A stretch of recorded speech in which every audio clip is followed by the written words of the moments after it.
చాలా సంతోషం. మనసుకు ఎంతో తృప్తినిస్తున్న ఈ ప్రపంచ తెలుగు సమాఖ్య సభల్లో ముఖ్యంగా ఈ సాంస్కృతిక జానపద కార్యక్రమంలో పాల్గొనడం చాలా సంతోషంగా ఉంది. శ్రీ యార్లగడ్డ లక్ష్మీప్రసాద్ మిత్రులు, శ్రీ ప్రభాకర్ రెడ్డి గారు మిత్రులు, శ్రీమతి ఇందిరా దత్ గారు ఈ కార్యక్రమ ముఖ్య నిర్వాహకురాలు. ఈ ప్రపంచ తెలుగు సమాఖ్య స్ఫూర్తిని అందిపుచ్చుకొని నిరంతరం తెలుగు భాష అభివృద్ధి కోసం ప్రపంచంలో ఉన్న తెలుగు వారినందరినీ ఒక వేదిక మీద తీసుకొచ్చేందుకు ఆమె చేస్తున్న ప్రయత్నం అపూర్వమైనది. దానికి మన అందరం కూడా ఆమెకి హృదయపూర్వకమైన అభినందనలు తెలియజేయాల్సిన అవసరం ఎంతో కూడా ఉంది.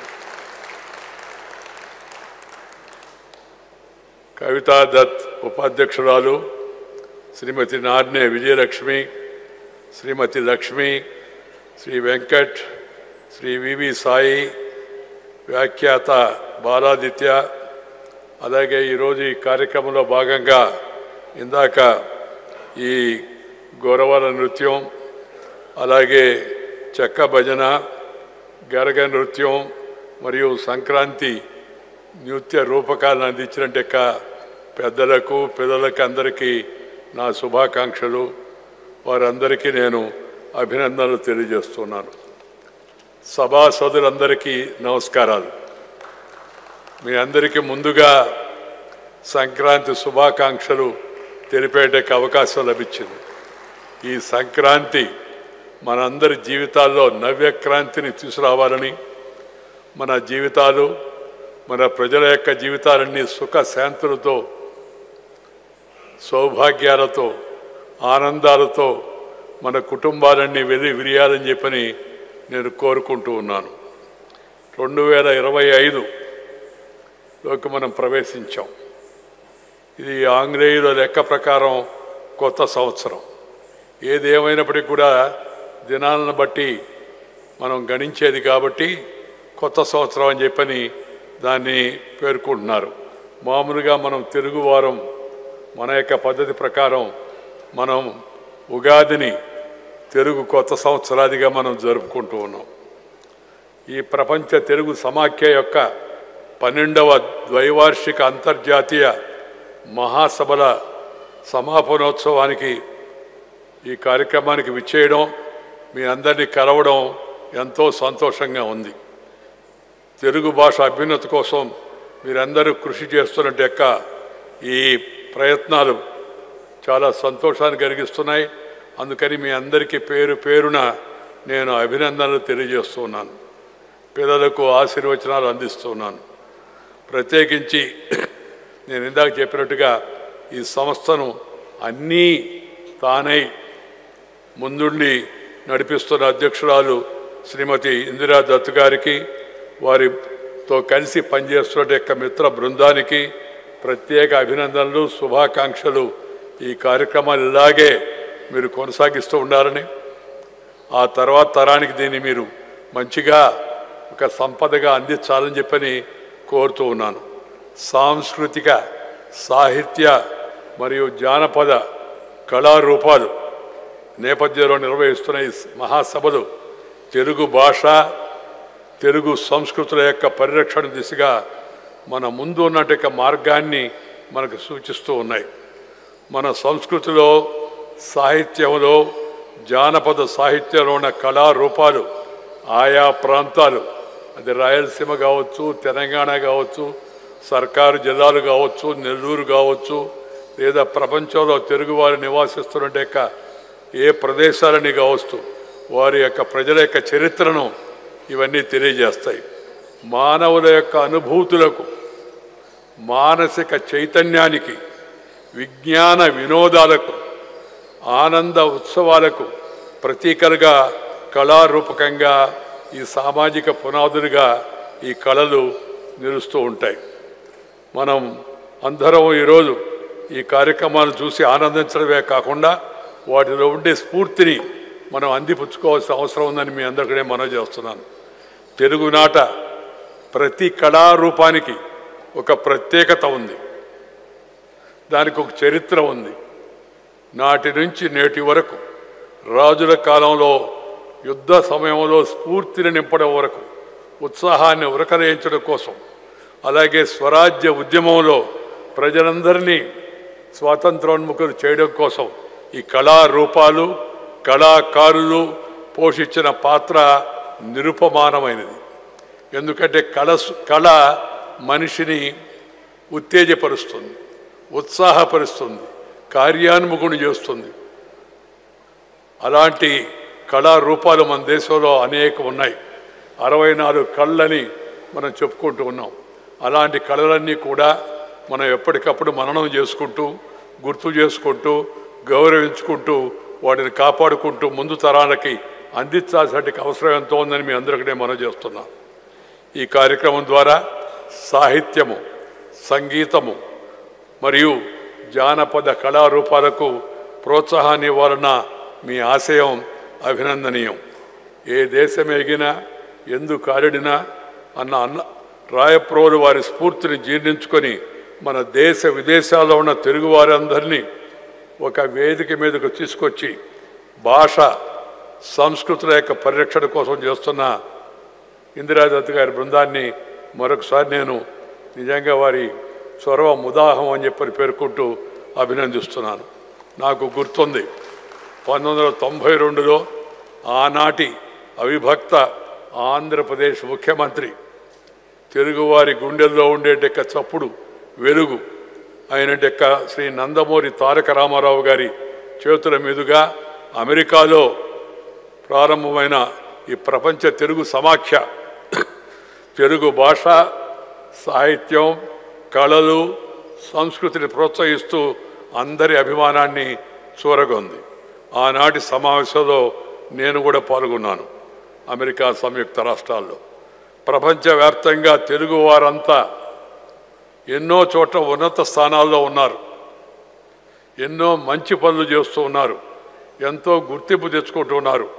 తెలుగు భాష అభివృద్ధి కోసం వారి ద్వారా భావితరాలకు వారధి వేస్తున్న ఈ సంస్థ స్ఫూర్తి మరింత అభినందనీయమైనది. వాళ్ళందరినీ వీలైనంత వరకు ఒక చోట చేర్చి ఆలోచనలు కలబోసుకొని మనందరం ముందుకు వెళ్ళడం కోసం ఇలాంటి సమావేశాలు ఎంతో ఉపయోగపడతాయి. అంతర్జాతీయ సమావేశాలు మొదలుకొని తెలుగు సాహిత్యాన్ని ప్రోత్సహించే ప్రచురణను తీసుకురావడం, పుస్తకాలు, కనుమరుగవుతున్న చేతి వృత్తులు, కళల పునరుద్ధరణ, కళాకారుల సాయం అందించడం వంటి సంస్థ కార్యకలాపాలు అభినందనీయమైనవి. మాతృభాష అంటే మాట్లాడుకునే 4 మాటలే కాదు, మన సంస్కృతి, మన సాంప్రదాయాలను తనలో ఇముడ్చుకొని అనంతమైన సాగుతున్నట్టెక్క ఈ సలిల ప్రవాహం ఇది. అసలు భాష పుట్టుకే ఒక అద్భుతం. మన సనాతన ధర్మం విజ్ఞానాన్ని గమ్యంగా భాషను ఆ రోజు యాసకంగా సూచించింది. విజ్ఞానం వైపు సాగే క్రమంలో మనం తెలుసుకున్న జ్ఞానాన్ని ముందు తరాలకు ముఖతః అందించలేము కనుక ఒక భాషను ఏర్పాటు చేసింది. ఒక్క విషయాన్ని తెలుసుకోగలిగితే చాలు, పరాయి భాష మీద ఉన్న కొంతమందికి ఉన్న వ్యామోహం ఏ పాటిదో అర్థమవుతుంది. మాతృభాష మీద మమకారం పెరుగుతుంది, సహకారం అందించబడుతుంది. నా అమ్మ భాషను నేను ప్రేమించకపోతే ఇంకెవరు ప్రేమిస్తారు? మన అమ్మ భాషను మనం ప్రేమించకపోతే ఇంకెవరు ప్రేమిస్తారు చెప్పండి? నా అమ్మ భాషను నేను గౌరవించకపోతే ఇంకెవరు గౌరవిస్తారు? మా అమ్మ భాషను నేను సగర్వంగా చాటుకోకపోతే ఇంకెవరు దాన్ని చాటుతారు? ఈ విషయాలు ప్రతి ఒక్కరు కూడా గుర్తుపెట్టుకొని మాతృభాషలో మాట్లాడడం అవుతుందో మనందరికీ అలవాటు కావాల్సి ఉంది. ఈ విషయాన్ని ముఖ్యంగా నేను ప్రతి వేదిక మీద చెబుతూ ఉన్నాను. ఈ స్ఫూర్తి ప్రతి ఒక్కరిలో పరిడవిల్లాలనేదే నా యొక్క ఆకాంక్ష. ప్రతి భాషకు ఒక ప్రత్యేకత ఉంది. మన తెలుగు భాషలో ఉన్న ప్రత్యేకత మరింత విలక్షణమైనది. అలంకారాల్లో చక్కగా ఒదిగిపోయే భాష మన సొంతం. ఉదాహరణకు చిన్న ఉదాహరణ మాత్రమే చెప్తాను. మీ సంగతి ఏమిటి అని రాస్తే అని మాట్లాడితే దానికి కాస్త విడదీస్తే మీ సంగతి ఏమిటి, మీ సంగతి ఏమిటి, మీ సంగతి ఏమిటి, పదం అదే. అర్థం చూడండి, అలంకారం ఏ విధంగా మనకు ఉపయోగపడుతుందో. మాట పెరిగింది, మా టమేటా పెరిగింది. మాట పెరిగింది, దానికి కాస్త విడదీస్తే మా టమేటా పెరిగింది. ఇలా కొన్ని వేల పదాలు ఉన్నాయి. నేను మీ సమయం తీసుకోదలుచుకోలేదు. దీన్ని యమకాలంకారం అంటారు. అంటే ఒక పద బంధం అర్ధభేదంతో రావడం. ఈ అలంకారం తెలుగు భాషకు అందాన్ని చేకూర్చినట్టు మరే భాషకు కూడా ఇవ్వలేదు.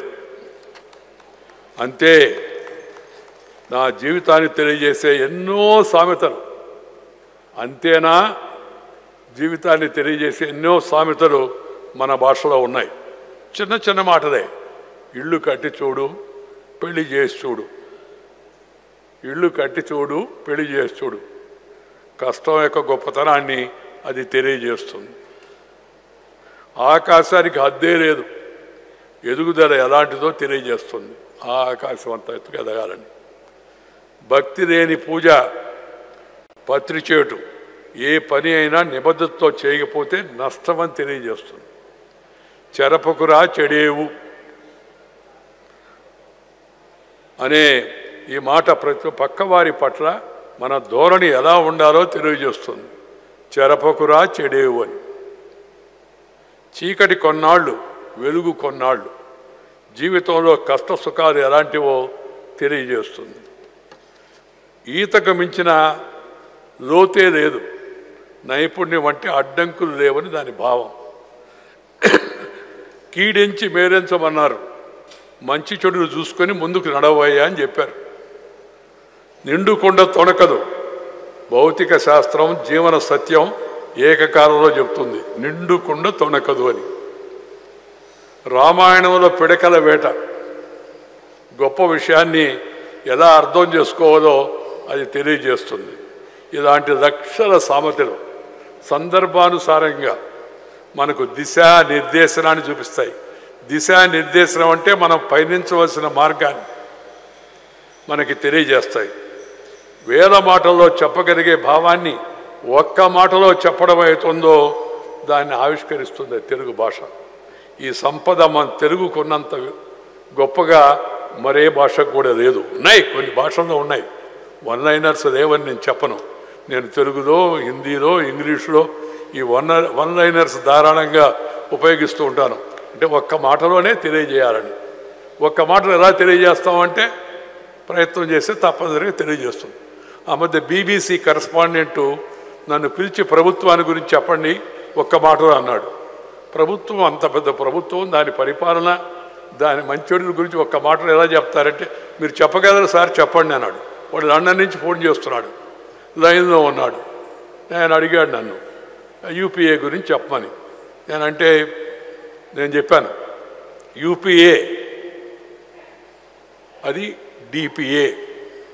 UPA అంటే యునైటెడ్ ప్రొవైడ్ అలయన్స్, DPA అంటే డివైడెడ్ పొలిటికల్ అలయన్స్ అని చెప్పాను. UPA హెస్ బికమ్ DPA అని. ఈ ప్రభుత్వం ఎలా నడుస్తుందో చెప్పండి సార్ అన్నాడు. 1 step forward, 3 steps backward, situation awkward అని చెప్పాను. పదం మనకి ఆలోచనలు మనమైతే, మన ఆలోచనలు సొంతమైతే, మన భాషలో మనకి వస్తే దాని ఇతర భాషలోకి సులభంగా కొద్దిగా భాష వస్తే వాటిని అనువదించవచ్చు. చాలా సెటైరికల్గా చెప్పొచ్చు, కోపంగా చెప్పొచ్చు, ఆవేశంగా చెప్పొచ్చు. నన్ను ఒకరోజు నా పక్కన కూర్చున్న అతను, నేను పార్లమెంట్ నడుస్తూ ఉంటే, సార్ ఒక మాట అటు వదిలిపెట్టండి, ఆ మన్మోహన్ సింగ్ గారు సీరియస్గా చూస్తున్నాడు, పక్కన ఆమె సోనియమ్మ కూడా అట్టే కూర్చొని ఉంది. PM ప్రిసైడ్స్, మేడం డిసైడ్స్ అని. ఇలా మాటలను మనం ఉపయోగించుకోవడాన్ని, ఇవన్నీ నాకు ఇంగ్లీష్లో వచ్చినవి కాదు, తెలుగులో వచ్చిన వాటిని నా ఆలోచనలను ఆంగ్ల భాషలో చెప్పడం కోసం ప్రయత్నం చేశాను. వచ్చిన ఆలోచనలు మాత్రం ఒరిజినల్, అసలు సిసలు తెలుగు. ఆ తెలుగు వెలుగే ఒక రకంగా చెప్పాలంటే నన్ను కొంతవరకు దేశంలో వెలిగించేదానికి ఉపయోగపడిందని చెప్పి నేను భావిస్తూ ఉన్నాను. 2012లో ఈ నిర్వహించిన 2వ ప్రపంచ ఒలింపిక్స్లో తెలుగును ప్రపంచంలోనే 2వ ఉత్తమ లిపిగా గుర్తించారు. మొదటి లిపిగా కొరియన్ భాష నిలిచింది, 2వ లిపిగా మన తెలుగు భాష నిలిచింది. ప్రపంచంలో ఇటీవల ఎక్కువ భాషలు మాట్లాడే దేశాల గురించి చర్చ జరిగింది. ఈ సందర్భంగా పాపువా న్యూ గునియా అని ఉందో చిన్న దేశం, ఆ దేశంలో 820 భాషలు మాట్లాడతారు. అది మొదటి స్థానంలో ఉంది. 2వ స్థానంలో మన దేశంలో 453 భాషలు ఉన్నాయి. 2వ స్థానంలో మనం నిలిచాం. కానీ కొన్ని భాషలు అంతరిస్తూ ఉన్నాయి. దానికి కారణం ఆ భాషను వాడుకగా ఉపయోగించకపోవడం, ఇంగ్లీషు వ్యామోహం పెరిగిపోవడం, ఇంగ్లీషులోనే మాట్లాడకపోతే, ఇంగ్లీషు రాడులాగా వేషం వేసుకోకపోతే, ఇంగ్లీషు పద్ధతులు పాటించకపోతే గొప్ప కాదు అని ఒక భావం. నాకు ఆ భావం లేదు. తెలుగువాడిగా లేకపోతే, తెలుగు భాషను గుర్తించకపోతే, తెలుగు వేషం ధరించకపోతే గుర్తింపే లేదని నేను భావిస్తున్నాను. అలాగే ప్రపంచ వేదికల మీద ఎక్కడికి వెళ్ళినా నేను ఇదే దుస్తులతో వెళుతూ ఉన్నాను. ఎక్కడైనా చలిగా ఉన్నప్పుడు ఏదైనా కప్పుకోవడానికి ప్రయత్నం చేయొచ్చో కానీ మిగతా అంతా కూడా. ఆ మధ్య అజర్బైజాన్లో 126 దేశాల సభ జరిగింది. ఆ సభలో నేనున్నాను. మరుసటి రోజు పత్రికల్లో ప్రముఖంగా ఫోటో వేశారు. ఫోటో వేస్తే వాళ్ళందరిలో కల్లా నేనే కనబడుతున్నాను ఎక్కువగా. నాకు కాదు, అందరికీ. కారణం ఏంటంటే వాళ్ళందరూ నల్ల దుస్తులు, కోట్లు వేసుకొని ఉన్నారు. నేను ఒక్కడిని తెల్ల దుస్తులు వేసుకొని ఈ పంచా చొక్కా వేసుకొని ఉన్నాను. అందువల్ల దృష్టి అందరిది నా పైన. నా తర్వాత ఇరాన్ ఆయన కూడా అవి ధరించి గడ్డం పాగా పెట్టుకొని ఉన్నాడు ఆయన. అందువలన నీ భాష పట్ల, నీ వేషం పట్ల, నీ మాట పట్ల నీకు గౌరవం ఉండాలి, నీకు ఆత్మవిశ్వాసం ఉండాలి. ఉంటే అది ప్రజల యొక్క విశ్వాసాన్ని చూరగలదు అని చెప్పని మీ అందరికి కూడా నేను మనవి చేస్తున్నాను. ఈ భాషకు మనందరం వారసులం, అది గుర్తుపెట్టుకోండి. ఈ వారసత్వాన్ని మనం మన పిల్లలకు అందజేయాలంటే ముందుగా మన పిల్లలతో మనం మన భాషలో మాట్లాడాలి. కొంతమంది అమ్మలు, నాన్నలు పిల్లలు నాన్న ఒకరవ మమ్మీ డాడీ అను అంటే కానీ గొప్పగా ఉండదని వాడికి మమ్మీ డాడీ అని. ఈ మమ్మీ డాడీ, బీడీ జాడీ, కేడీ ఎందుకో నాకు అర్థం కావడం లేదు. మనం మన పిల్లల్ని నానా అమ్మా అను. అమ్మా అంటే అంతరాళ నుంచి వస్తుంది. ఈ మొత్తం సభ అంతా కూడా ప్రతిధ్వనిస్తుంది అమ్మా అంటే. మమ్మీ అన్నాం అనుకోండి, మూతిలో నుంచి వస్తుంది. రాత్రికి ఇంటికి వెళ్ళి ఒకసారి మననం చేసుకోండి, అమ్మా అనండి, అందరికీ వినబడుతుంది. మమ్మీ అనండి, మూతిలో నుంచి ఉంటుంది. అందుకని ఈ మమ్మీ డాడీ కల్చర్ మనకొద్దు. దానికి పూర్తిగా స్వస్తి బరకదాం. ఇంగ్లీషు వాళ్ళని మర్చిపోదాం, ఇంగ్లీషు పద్ధతులు వదిలిపెడదాం, ఇంగ్లీషు భాషను నేర్చుకుందాం. కానీ ఇంగ్లీషు వ్యామోహం పనికిరాదు. అందుకని మనందరం తెలుగు వాళ్ళుగా జీవిస్తున్నాం. ఈ గొప్పతనాన్ని మనం ఇలాగే కొనసాగించాలా. మన పెద్దలు చెప్పారు, మన భాషను మనం కాపాడుకోవాలి. భాష ఆగిపోతే శ్వాస ఆగిపోయినట్టే, భాష ఆగిపోతే శ్వాస ఆగిపోయినట్టే, మాతృభాష మర్చిపోతే మాతృబంధం విడిపోయినట్టే. ఈ విషయాన్ని గుర్తుపెట్టుకోండి. మనం చేయాల్సిందంతా ఈ గొప్ప భాషకు వారసులైన మనం మన పిల్లలకు అమ్మ భాష మాధుర్యాన్ని అందించాలా. ఆ పప్పు నెయ్యి కలిపి నోట్లో పెడతారే చిన్నప్పుడు, ఇంట్లో తినిపిస్తుంటారే, అలాగే మన భాష మాధుర్యాన్ని కూడా మన పిల్లలకు అందించాలా. ఇది మన యొక్క పవిత్ర కర్తవ్యం అనే విషయాన్ని అందరూ గుర్తుపెట్టుకోవాలి. విశ్వకవి శ్రీ రవీంద్రనాథ్ ఠాగూర్, జాతీయ కవి సుబ్రహ్మణ్య భారతి వంటి మహనీయులందరూ తెలుగు భాష గొప్పతనాన్ని చాటి చెప్పారు. కానీ తెలుగువారమైన మనం మన భాష యొక్క గొప్పతనాన్ని మన పిల్లలకు మనం తెలియజేయడం లేదు. ఇది మనం చేస్తున్న పొరపాటు. ఇది మన గ్రహపాటిగా తయారు కాకూడదు. అందుకని ప్రతి ఒక్కరు కూడా తెలుగు భాషలో మాట్లాడాలి. నా ఆకాంక్ష ఏందో చెప్పమంటారా? నా జీవితంలో అచ్చుతో అంతమయ్యే ఏకలక్షణ కారణంగా తెలుగును ఇటాలియన్ ఆఫ్ ది ఈస్ట్ అంటున్నారు కదా, ఈ విధంగా ఇటాలియన్ భాషను తెలుగు ఆఫ్ సౌత్ వరల్డ్ అని పిలవాలనేది నా ఆకాంక్ష. ఇది సుసాధ్యం కావాలంటే తెలుగువారు అభివృద్ధి చెందడమే కాదు, మన భాష సంస్కృతుల యొక్క గొప్పతనాన్ని ప్రపంచానికి చాటి చెప్పవలసిన ఆవశ్యకత ఎంతో ఉంది.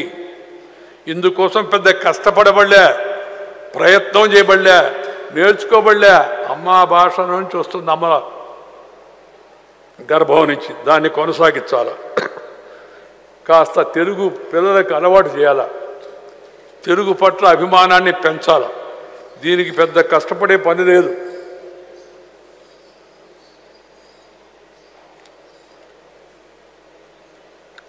మన తెలుగు సాహిత్యాన్ని, తెలుగు పదాలను, వాటి విశిష్టతను వారికి తెలియజేస్తే చాలు.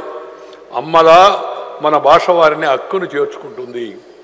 అమ్మ బిడ్డ, అమ్మ హక్కును చేర్చుకుంటుంది, ఎంతో ప్రేమతో ఆలింగనం చేస్తుంది. అలాగే భాషను కూడా మనం హక్కును చేర్చుకోవాలా. ఒక్కసారి నేలను ఆకాశాన్ని గమనించండి. నేల ఉంది కానీ ఆకాశం లేదు. నేల మీద నుంచి ఏదైనా ఆకాశం వైపు ఎదగాలని చూస్తుంది. నాటిన విత్తనం మొక్కలా ఆకాశం వైపు పెరుగుతుంది. మనిషి సైతం ఇంతంతై ఎదుగుతాడు. వేర్లు నేలలో ఉన్నంత వరకు చెట్టుకు ఎలా రక్షణ లభిస్తుందో, వేర్లు నేలలో ఉన్నంత వరకు చెట్టుకు ఎలా రక్షణ లభిస్తుందో, అదేవిధంగా మనిషి తన మూలాలతో, తన భాషతో మమేకమై ఉన్నంత వరకే అతని భవిష్యత్తు మరింత ఉన్నతంగా సాగుతుంది. దయచేసి దీన్ని గుర్తుపెట్టుకోండి, మీ డైరీలో రాసుకోండి. వేళ్ళలో నేరు, ఆ యొక్క వేర్లు ఉంటేనే చెట్టు బతుకుతుంది. అది ఎంత పెద్ద అయినా, చాలా గొప్ప చెట్టు అయినప్పటికి కూడా వేళ్ళు పోయినాయనుకోండి మూడు బారిపోతుంది. మన జీవితం కూడా అంతే. మన భాషను మనం మర్చిపోతే మన గుర్తింపు అయిపోద్ది. మనల్ని ఎవరయ్యా నువ్వు అంటే ఏం చెప్తాం? తెలుగువాణ్ణి, భారతీయుణ్ణి అని గర్వంగా చెప్పాలి. నువ్వు మాట్లాడలేదనుకోండి, ఏమో తెలుగు పర్సన్ అంటే ఎవరు, వీడికి తెలుగే రాదు, వీడేమో తెలుగు పర్సన్ అని చెప్తున్నాడు, ఏంది ఇనాఫిషియన్సీ అలాగా ఉన్నాడు చూస్తే అనుకుంటారు మామూలుగా. అందుకోసం మనం భాషతో మమేకం కావాలి, మన సాహిత్యాన్ని నేర్చుకోవాలా. అందులో అంతర్లీనంగా ఉన్న మన సంస్కృతిని మనం వంటబట్టించుకోవాలి. సంస్కృతి చాలా ముఖ్యం. ఇవాళ మనం సాంస్కృతిక జానపద కార్యక్రమాల్లో ఉన్నాం. మళ్ళీ చెప్తున్నా, మాతృభాష పట్ల అభిమానం అంటే పరాయి భాష పట్ల ద్వేషం కాదు. మన భాషను ప్రేమిద్దాం, సోదర భాషలను గౌరవిద్దాం, ఇతర భాషలను కూడా గౌరవిద్దాం. ఇదే స్ఫూర్తిని ప్రతి ఒక్కరూ అలవర్చుకోవాలని నాకు ఆకాంక్ష. నన్ను తమిళనాడుకు పోతే ఎవడు అన్నాడు, సార్ మా మీద Hindi is being forced on us, imposed అని. నేను అన్నాను, నో ఇంపోజిషన్ అనగానే చప్పట్లు కొట్టారు అందరూ. నో ఇంపోజిషన్ అనగానే చప్పట్లు కొట్టారు. నెక్స్ట్ వర్డ్ చెప్పాను, నో అపోజిషన్ అంటే సీరియస్ చూశారు. That is my proposition, that should be your position. No imposition, no opposition, that is my proposition, that should be your position. అలా ఇతర భాషలను ద్వేషించబడలే, వాటిని తక్కువ చేసి మాట్లాడబడలే. మన భాషను మనం ప్రేమిద్దాం, మన భాషను మనం గౌరవిద్దాం. మన భాష, మన యాస, మన ప్రాస, మన కట్టు, మన బొట్టు, మన మాట, మన ఆఖరకు మన తిట్టు కూడా. మన తిట్లు ఎంత అందంగా ఉంటాయి, ఎంత శుభ్రంగా ఉంటాయో చెప్పలేమా. మన తిట్టును కూడా మనం కాపాడుకోవాలి. ఈ తరానికి తెలియకపోవచ్చు కానీ గతంలో పెద్దలు తిట్టేటప్పుడు ఏం తిట్టేవాళ్ళు తెలుసా? నీ పిల్లలు చల్లకుండా అనేవాడు.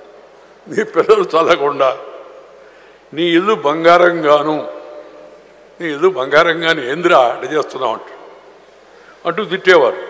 అంటే కోపంలో ఎదుటివారి మంచిని కోరుకోవడం అన్నమాట. కోపంలో కూడా ఎదుటివారి మంచిని కోరుకోవడం మన భాషలో ఉండే గొప్పతనం.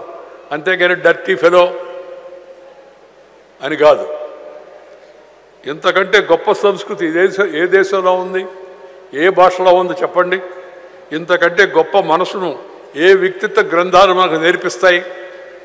ఇంత గొప్ప సంస్కృతిని ముందు తరాలకు తెలియజేయాలన్న ప్రయత్నం సాగిస్తున్న ఈ అంతర్జాతీయ తెలుగు సమాఖ్య యొక్క ఆశయం చాలా అభినందనీయమైంది. అది స్ఫూర్తిని మనందరం కూడా పెట్టుకోవాల్సింది. ఈ మహోన్నత యజ్ఞంలో మనందరం భాగస్వాములు అవుదాం. ఇందిరాదత్ గారు చేపట్టినది ఒక యజ్ఞం. ఈ యజ్ఞంలో మనందరం కూడా భాగస్వాములు అవుదాం. మాతృభాష కాపాడుకునేందుకు నేను ఒక 5 చిన్న సూత్రాలు చెప్తున్నాను. ప్రాథమిక విద్య మాతృభాషలో ఉండేట్టుగా చూడాలి.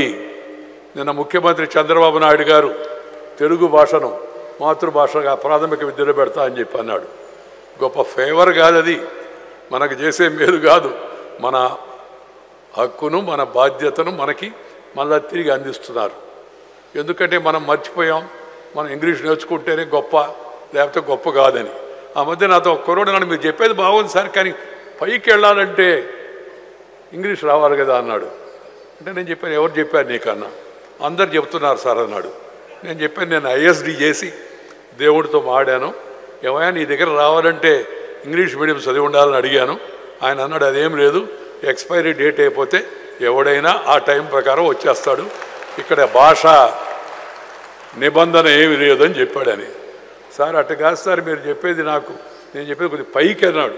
నేను అర్థమైంది, నాకు అర్థమై కావాలని చెప్పేవాడికి. రాష్ట్రపతి ఇంగ్లీష్ మీడియం చదువుకోవాలా, ఇప్పుడు ఉండే ఆమె, ఇంతకుముందు ఉండే ఆయన రామ్నాథ్ కోవింద్ గారు. ఉపరాష్ట్రపతిగా పనిచేసిన నేను వీధి బడిలో చదువుకున్నా. అక్కడ దాకా దేశంలో ఉన్నట్టు 2వ అత్యున్నత పదవి వరకు వెళ్ళాను కదా మాతృభాష చదువుకొని. సుప్రీంకోర్టు ప్రధాన న్యాయమూర్తిగా పనిచేసిన మన తెలుగువాడు శ్రీ నూతనపాటి వెంకటరమణ, ఆయన కూడా గర్వంగా చెప్పాడు, నేను మాతృభాషలో చదువుకున్నాను, ఇంగ్లీష్ మీడియంలో చదువుకోలేదని. సుప్రీంకోర్టుకి ప్రధాన న్యాయమూర్తి అయ్యాడు కదా. అలాగే ఈ దేశం ప్రపంచ దేశాల్లో ఇవాళ భారతదేశం అంటే గౌరవం, గర్వంగా మనం తల ఎత్తుకునే విధంగా చేసినట్టు యొక్క ప్రధాని శ్రీ నరేంద్ర మోడీ కాన్వెంట్ మొహం కూడా చూడ.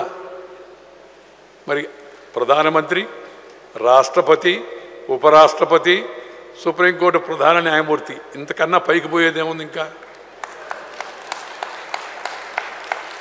నేను ఇందాకే చెప్పా కదా, పైకి వెళ్ళాలంటే ఆ నియమం లేదు. ఆయనతో మా దేవుడికి అన్ని భాషలు వచ్చు, అన్ని భాషలు వచ్చు. అందుకని ఎక్కడ ఏ భాషలో మాట్లాడినా ఆలకిస్తాడు, నిన్ను అర్థం చేసుకుంటాడు ఆయన, ఎందుకంటే ఆయన దేవుడు కాబట్టి దయచేసి అందరూ మాతృభాషలో మాట్లాడండి. ప్రాథమిక విద్య, ప్రైమరీ ఎడ్యుకేషన్ అంటారు కదా, దాన్ని మాతృభాషలో చదువుకోండి. పరిపాలనా భాషగా మాతృభాషకు మరింత ప్రాధాన్యత పెంచాలా. చంద్రబాబు నాయుడు గారు నన్ను చెప్పారు, ప్రభుత్వ ఉత్తర్వులు తెలుగులో ఇవ్వండి అని. తెలుగు వాళ్లకు తెలుగులో ఉత్తర్వులు ఇవ్వకుండా ఇంగ్లీషులో ఉత్తర్వులు ఇవ్వడం ఉద్దేశం ఏంటి? ఇంగ్లీష్ వాళ్ళు పెట్టారు ఇది, వీళ్ళకి రాకూడదు భాష, ఉత్తరం ఏముందో వాడికి అర్థం కాకూడదు, మనం అది పెట్టాలా, వాళ్ళని ఏడిపించాలా అని చెప్పి వేధించారు మనల్ని. కానీ మనము, మన దేశం, మన రాష్ట్రం, మన ప్రభుత్వాలు ఉన్నప్పుడు మన భాషలో ఉత్తర్వులు ఉండాలి. ప్రజలకు వచ్చింది తెలుగు. గ్రామాల్లో అందరికి ఇప్పుడు నల్గొండ, కరీంనగరు, ఆదిలాబాదు, వికారాబాదు, లేకపోతే శ్రీకాకుళం, అక్కడంతా ఇంగ్లీష్ మాడతారు జనమంతా. ప్రభుత్వ ఉత్తర్వు గెజిట్ నేస్తారు, రాజపత్రము, గవర్నమెంట్ జీవో నెంబర్ అని. ఎందుకయ్యా? ప్రభుత్వ ఉత్తర్వు ఇది, మీరు దీన్ని పాటించండి. నేను ఉత్తర్వులు తెలుగులో ఇవ్వాలి కదా, ఇప్పటికి ఇస్తున్నామని చెప్పారు. చాలా సంతోషం. రేవంత్ రెడ్డి గారు, చంద్రబాబు నాయుడు గారు పనిగట్టుకొని ఆ విధంగా అన్ని ఉత్తర్వులు కూడా మాతృభాషలో ఇచ్చేటట్టుగా ఇంకా చూడాలని కోరుతున్నాను.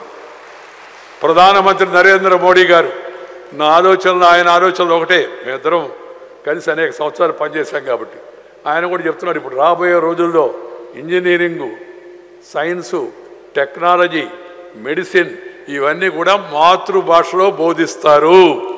ఆ బోధించడం నేటి అవసరము. యూజీసీ ఆ పని చేస్తూ ఉంది, ఏఐసిటీ కూడా ఆ పనిలో ఉంది. అటు చదువుకుంటూ ఎడసారు అన్నీ తెలవు మనకు. ఎందుకు తెలవు? మీకు తెలవదేమో చాలామందికి.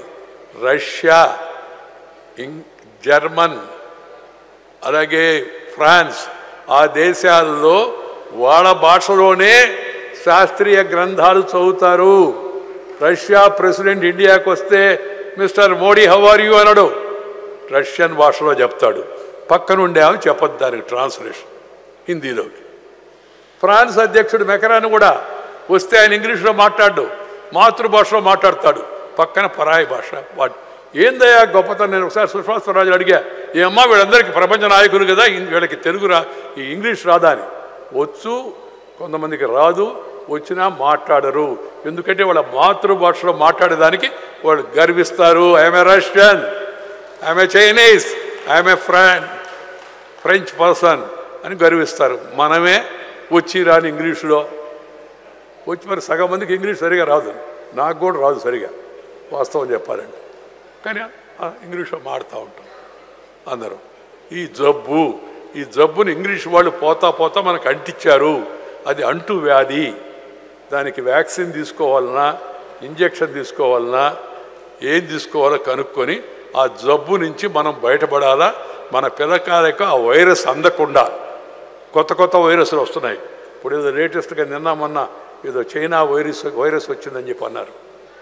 ఆ వైరస్లు అంటకుండా మనం జాగ్రత్తలు తీసుకోవాల్సిన అవసరం ఉంది. నేను మనవి చేస్తాను. మొదటి మాతృభాషలో ప్రాథమిక విద్య, రెండవది పరిపాలనా భాషగా మాతృభాష, మూడవది న్యాయస్థానాల్లో కార్యకలాపాలు తీర్పులు మాతృభాషలో అందించేందుకు చొరవ తీసుకోవాలా. మొన్న ఒక అడ్వకేట్ అడిగా, ఎందుకు చేయరా అని. సరే మేమేం మాట్లాడుతాం క్లయింట్కి తెలిసిపోతే ఫీజు అంత ఇవ్వడు కదా సార్ అన్నాడు. వాడు ఏం వాదిస్తున్నాడో మనకు తెలవాలి కదా. అలాగే తీర్పులు కూడా మాతృభాషలో ఉండాలి కదా. మనం అర్థం చేసుకోవాలంటే ఈ క్రమంగా సాంకేతిక విద్యలో కూడా టెక్నికల్ ఎడ్యుకేషన్లో కూడా మాతృభాష వినియోగం పెరగాలి. అదే సమయంలో తమ ఇంట్లో కుటుంబ సభ్యులతో మాట్లాడేటప్పుడు తెలుగు భాషలో మాట్లాడాలా. ఇంట్లో, వీధిలో, గుడిలో, బడిలో, అమ్మ ఒడిలో నుంచి వచ్చిన భాష అవుతుందో ఆ భాషనే మనం మాట్లాడాలి. నమస్కారం, అది మన సంస్కారం. గుడ్ మార్నింగ్ అన్నాం అనుకోండి, కొద్దిసేపు తర్వాత గుడ్ ఆఫ్టర్నూన్ అనాలా. మన సాయంత్రం అయితే గుడ్ ఈవినింగ్ అనాలా. రాత్రి అయితే గుడ్ నైట్ అనాలా. 4 సార్లు. అది గుడ్ నైటో బ్యాడ్ నైటో మనకు తెలవదు. అటు కాబట్టి నమస్కారం అన్నాం అనుకోండి, ఉదయం నమస్కారం, మధ్యాహ్నం నమస్కారం, సాయంత్రం నమస్కారం, రాత్రి కూడా నమస్కారం. అదే మన సంస్కారం. అది అలవాటు చేసుకోవాలి. ఒకరినొకరు పలకరించినప్పుడు కూడా బాయ్ అని చెప్పుకుంటే చాలా మంది బాయ్, ఏం బాయ్ దేనికి అంటే నీకు ఇంకా సెలవు అనే. నమస్తే అని చెప్పలేము పోయేటప్పుడు. వస్తే కూడా నమస్తే, పోతే కూడా నమస్తే. పిల్లలు కూడా ఇప్పుడు కొత్తగా నేను డ్రైవర్ వింటున్నా. మా డ్రైవర్ ఒకడు ఇంకొకటితో మాడుతున్నాడు. ఏమని, హలో బ్రో ఎలా ఉన్నావు అని. బ్రో. నేను వాడిని పిలిచి అడిగా, బ్రో అంటే ఏంద్రా బ్రోకరా అని. కాదు సార్ బ్రో అంటే బ్రదర్ అని. బ్రదర్ బ్రో అయిపోయాడు. వదినా అంటే ఎంత బాగుంటుంది చెప్పండి. మరదలా అంటే ఇంకెంత సంతోషమో చెప్పండి అసలు.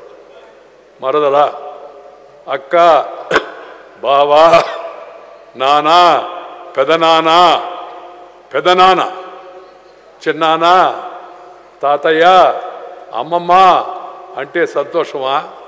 గ్రాండ్ మదర్, గ్రాండ్ కాకపోయినా బ్రదర్ ఇన్ లా, చట్ట ప్రకారం బ్రదర్ ఇన్ లా, అంతేగాని బంధువు కాదు. Brother in law, sister in law. ఇప్పుడు కొత్తగా నేర్చుకోవాలి చాలామంది. ఎవరినైనా పెద్దవాళ్ళని పిలవాలి, ఆంటీ బాగున్నారా, ఆంటీ ఏమిటి ఆంటీ ఏంది. ఇవన్నీ ఆ భాషలో నుంచి మనకు వచ్చినట్టు ఇవి. దయచేసి మన భాషలో మధురమైన దాంట్లో తెలుగు భాషను అందరూ ఉపయోగించండి. నేను చెప్పిన 5 సూత్రాలు పాటించండి. చాలా మంచిగా ఉంటుంది, మనసుకు సంతోషం ఇస్తుంది. మనం ఈ విధంగా ముందుకు సాగితే మన భాషను ముందు తరాలు సగర్వంగా నిలబెట్టుకుంటాయి. మన సాహిత్యాన్ని ప్రపంచానికి తెలియజేస్తాయి. తెలుగువారు తెలుగులో మాట్లాడుకునే రోజులు కాదు, ప్రపంచ వనికపైన తెలుగువారమంటూ గర్వంగా చాటుకునే రోజు సాకారం కావాలా. దానికి మన అందరం సహకారం అందించాలా, దానికి మంచి ప్రాకారం నిర్మించాలా అని చెప్పని మిమ్మల్ని అందరినీ కోరుతూ ఉన్నాను. తెలుగువాడు ఎక్కడ ఉన్నా తెలుగువాడిగా గర్వించాలి. అమెరికాలో చాలామంది పోయారు. నిన్న మొన్న ఒక పేపర్లో నేను ఒక వార్త చూసి చాలా బాధపడ్డాను. తెలుగువాడికి తెలివి ఎక్కువ అని అంటే నేను సంతోషపడ్డాను. కానీ అది చూస్తే వార్త అది కాదు. తెలుగు వాళ్ళు అమెరికాలో ఉన్న తెలుగు పిల్లలు ఒక వ్యాపారస్తుడిని తెలుగువాడినే మోసం చేసి $1,00,000 బ్లాక్మెయిల్ చేశారని చెప్పని. ఎక్కడికి పోతున్నాం మనం? ఏమి ఆలోచన ఇది?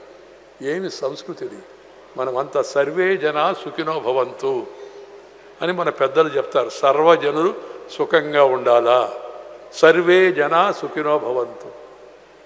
వసుదైక కుటుంబకం. ప్రపంచమంతా ఒక ఫ్యామిలీలో ఒక మెంబర్ ఇంకో మెంబర్ మోసం చేస్తాడా?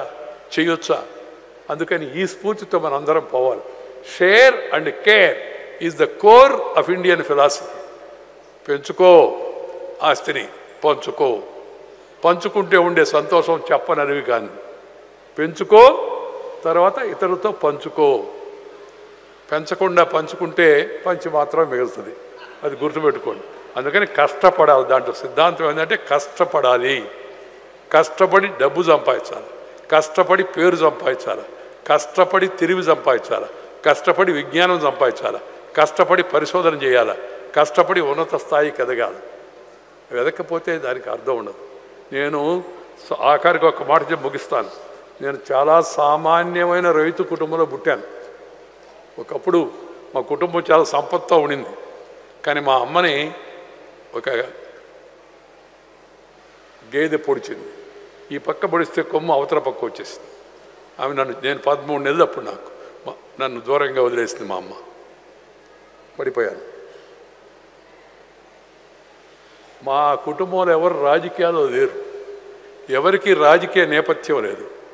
కానీ కష్టపడ్డం, క్రమశిక్షణ, అంకిత భావం, ఉన్నత స్థాయికి వెళదామనే లక్ష్యం పెట్టుకోబట్టి వరుసగా అంచెలంచెలు స్కూల్ పీపుల్ లీడర్, కాలేజీలో యూనియన్ వైస్ ప్రెసిడెంట్, తర్వాత ప్రెసిడెంట్, యూనివర్సిటీలో students union chairman, youth wing పార్టీకి state president, all India vice president, పార్టీకి state general secretary, all India general secretary, పార్టీకి స్టేట్ ప్రెసిడెంట్, రూలింగ్ పార్టీకి all India president, rural development minister, urban development minister, parliamentary affairs minister.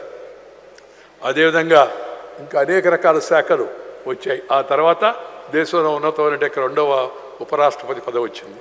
కారణం కష్టపడ్డము, ఆత్మవిశ్వాసం కలిగి ఉండడం. నా ఉదాహరణ మీకు ఎందుకు చెప్తున్నానంటే కొంత మీకు మరింతగా అర్థమయ్యే దానికోసం, అంతేకాదు. కాబట్టి దయచేసి ఈ ఏదో పెద్ద పై స్థానానికి వెళ్ళారని నేను అనుకోవడం లే. వాస్తవంగా చెప్పాలంటే ఈ ఉపరాష్ట్రపతి, రాష్ట్రపతి నన్ను ఎవరు అడిగారు, సార్ మీరు ఉపరాష్ట్రపతి ఎలా ఉన్నారని. నేను ఉపరాష్ట్రపతి కన్నా ఉషాపతిగా సంతోషంగా ఉన్నాను అని చెప్పాను. ఉషా అంటే మా ఆవిడ. సంతోషంగా ఉన్నానని చెప్పి. ఇవి రాజ్యాంగబద్ధమైనవి, హోదా ఎక్కువ ఉంటుంది, కానీ జనంలో తిరిగే అవకాశం ఉండదు. నాకు ఇప్పుడు సంతోషం ఏంటంటే మళ్ళా ఆ ప్రోటోకాల్ వదిలి తిరిగి జనంలోకి వచ్చి నలుగురిని పలకరించుకొని సంతోషంగా అందరితో సమయం గడిపే అవకాశం వచ్చింది అని చెప్పి నేను భావిస్తున్నాను. అందరు కూడా యువతంతా క్రమశిక్షణతో, జాతీయ భావంతో, ఇతరులతో మంచిగా ఉంటూ కష్టపడి ఉన్నత లక్ష్యాన్ని పెట్టుకొని పైకి రావాలి. తెలుగు వాళ్ళందరూ ఎదగాల, భారతదేశం మరింతగా వెదగాలని చెప్పి కోరుతూ ఈ సందర్భంగా మరొకసారి సభా నిర్వాహకులందరికీ అభినందనలు తెలియజేస్తూ మీ దగ్గర సెలవు తీసుకోవడం. నమస్కారం. జై హింద్.